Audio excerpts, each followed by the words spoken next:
So I want to dig in with you a little bit about your concepts. You know, to have this string of success that you had is remarkable, and I couldn't be more excited for you. But tell me a little bit about how you created Blackbird, then Avec, Publican, so on and so forth. Well, going back to Blackbird, it's the easiest one because it's the most purest in its state.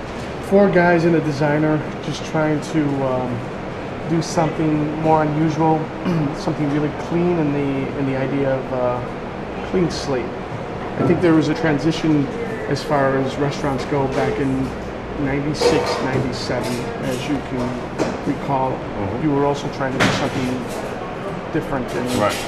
But you go in and in its purest state. I saw something glimmering in Thomas Lesher, the architect who is, for me, sets the tone of our idea. Now, is he taking your idea and then giving it a physical space? We have these unbelievable long weekend sessions. We call them brainstorming sessions, where we'll lock ourselves in a room for 6 to 8 hours.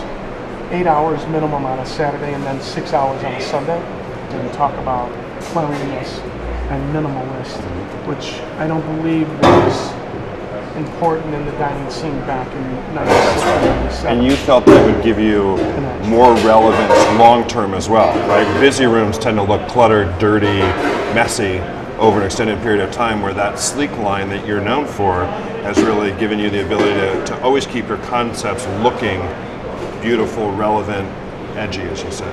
Yeah, well, give us an edge, meaning that I think what happened was the food, Paul's creation of the food, which we always wanted to have seasonal-based, ingredient-based.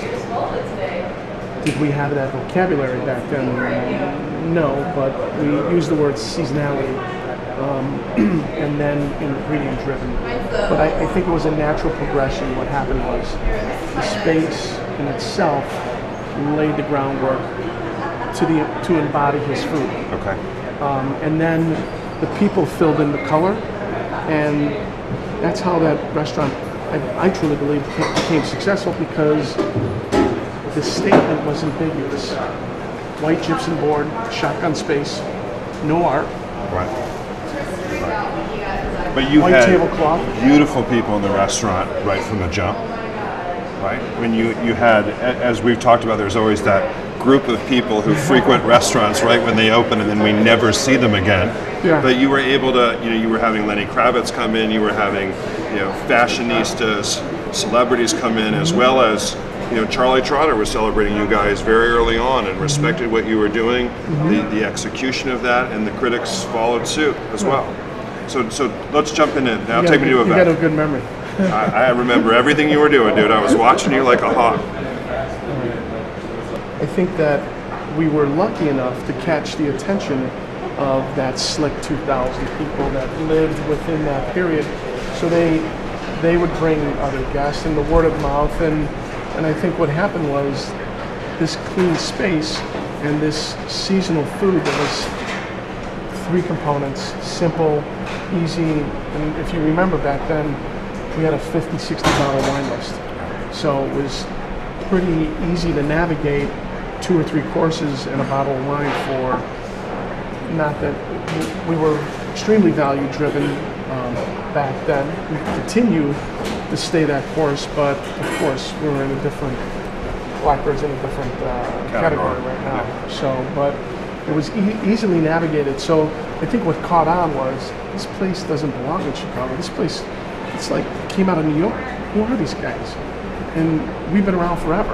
I mean, I worked doors, I worked nightclubs, I worked bars. I attended bar for years, as you know, and I worked for Kenny and Cal at Ooh La La and Vinyl, and which was casual. And now we have white tablecloth. So are we casual or are we fine dining? So but I think that's a great line that that was created by owner-operated restaurants in the late 90s here in Chicago, and people who actually worked the floor. Like, we didn't simply put our names on it, but we were in the dining room, You know, we were checking in product, we were setting the schedules, you know, living the space. Yeah. And I think it's what took Chicago from maybe the 4th, 5th, 6th best restaurant city in the country. You know, I think we're a solid 2, and some people think we may be the best. But I think, you know, there was a cannon shot that came out of the Midwest, you know, right about that time, and there was that window between sort of 96, 97 to about 2003, where all of a sudden Chicago exploded with these awesome owner-operated restaurants. You were at the forefront of that as well, and I think you and I had many discussions. Late night glasses of wine or a cocktail or two at one of the establishments that we were probably frequenting at that time. And I think you're absolutely right. I think there were 5, then it became 6, then it became 7, and then it was contagious. It just caught on. If these guys can do it, I can do it, and that's what happened. Some did it, some didn't. Yeah, no, but I think that those first 3 or 4 restaurants that opened up, your restaurant with Alan and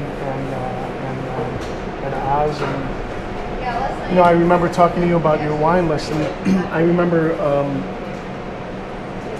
you were pouring Dom at $19 or $20 a glass, and I thought, man, these guys were unbelievable. We were doing it 25, and it was a 3-ounce pour. But you know, my feeling was that, you know, the economy was booming at that time, and I wanted to take on the 4-star places with a more fun environment. Right? I wanted to provide a level of service and a level of cuisine, but I wanted it to be funky. I wanted it to be sexy. I wanted it to be fun. And it was. And well, that was, you know, thank you.